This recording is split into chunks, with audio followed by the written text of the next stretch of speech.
இப்பவும் சொல்றேன், மக்கள் பணத்துல இருந்து ஒரு பைசா கூட தொடமாட்டோம், தொடவும் விடமாட்டோம், தொட்டா விடமாட்டோம், இதுக்கு முன்னாடி தொட்டவங்களையும் விடமாட்டோம். ஒவ்வொரு ஊழலா வெளியில வரும் போலயே, ஒவ்வொரு வேஷமா கலைஞ்சிரும் போலயே இங்க இருக்கிற நிறைய பேரு நடுங்கி போய் இதுல நம்ம மேல அவதூறு வேற. இப்ப புதுசா ஒரு வெப்பன் ஒண்ணு கொண்டு வந்திருக்காங்க. அது என்ன தெரியுமா? அவங்க தயவால தான் நம்ம ஆட்சி நடக்குதான். மக்கள் தயவால இந்த ஆட்சி நடந்துகிட்டு இருக்கு. மனசாட்சி உள்ள சக்திகளோட ஆதரவால இந்த ஆட்சி நடந்துகிட்டு இருக்கு. நாங்க தான் அனுப்பி வச்சோம், நாங்க தான் அனுப்பி வச்சோம் அப்படின்றாங்களே. அனுப்பி வச்சவங்களுக்கு மினிஸ்ட்ரியில இடம் கொடுத்தா ஏன் கதறீங்க? ஏன் இவ்வளவு கோபம்? ஏன் இவ்வளவு கதறல்ஸ்? இதுல இன்னொரு முக்கியமான விஷயம், மார்க்சிஸ்ட் கம்யூனிஸ்ட் கட்சி நமக்கு ஆதரவு கொடுத்தது சுயேட்சையா எடுத்த முடிவுன்னு சொல்றாங்க. அதே மாதிரி இந்திய கம்யூனிஸ்ட் கட்சி நமக்கு ஆதரவு கொடுத்தது சுயேட்சையா எடுத்த முடிவுன்னு சொல்றாங்க. இதுல எங்க இருந்து நாங்க தான் அனுப்பி வச்சோம், நாங்க தான் அனுப்பி வச்சோம்னா புரியல.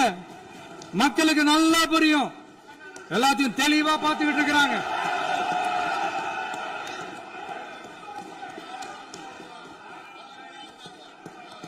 முதலமைச்சர் கண்டினியூ பண்ணலாம். மாண்பு முதலமைச்சர்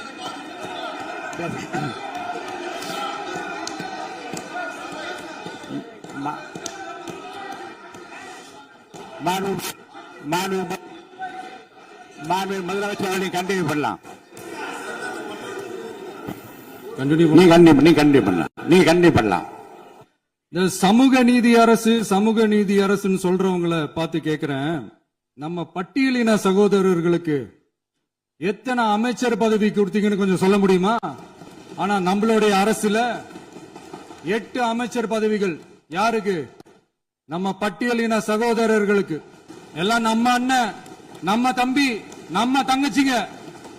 அண்ணல் அம்பேத்கர் அவர்களுடைய கிட்டத்தட்ட 100 ஆண்டு கால கனவு இப்ப நிறைவேறி இருக்கு. நான் ஏன் கொஞ்சம் சவுண்டா பேசுறேன் அப்படின்னா அவங்களுக்கு கேட்கணும்ன்றதுக்காக தப்பா எடுத்துக்கிறது. அதே மாதிரி பெண்களோட பாதுகாவலர் நாங்க தான் அப்படின்னு சொல்லிக்கிறவங்களை கேட்கிறேன், எத்தனை பெண்களுக்கு அமைச்சர் பதவியில இடம் கொடுத்தீங்க கொஞ்சம் சொல்ல முடியுமா?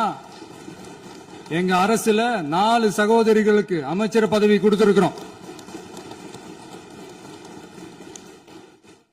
அதனால மக்களால் நிராகரிக்கப்பட்டு மக்களால் அகற்றப்பட்டவங்களுக்கு ஒன்னே ஒன்னு சொல்லிக்கிறோம், தப்பே செய்ய மாட்டோம், ஊழலே செய்ய மாட்டோம், நேர்மையா தான் இருப்போம், நியாயமா தான் இருப்போம் அப்படின்னு சொல்றவங்களால மட்டும்தான் கூட்டணி ஆட்சி அமைக்க முன்வரும். ஆட்சியிலையும் பங்கு, அதிகாரத்திலையும் பங்கு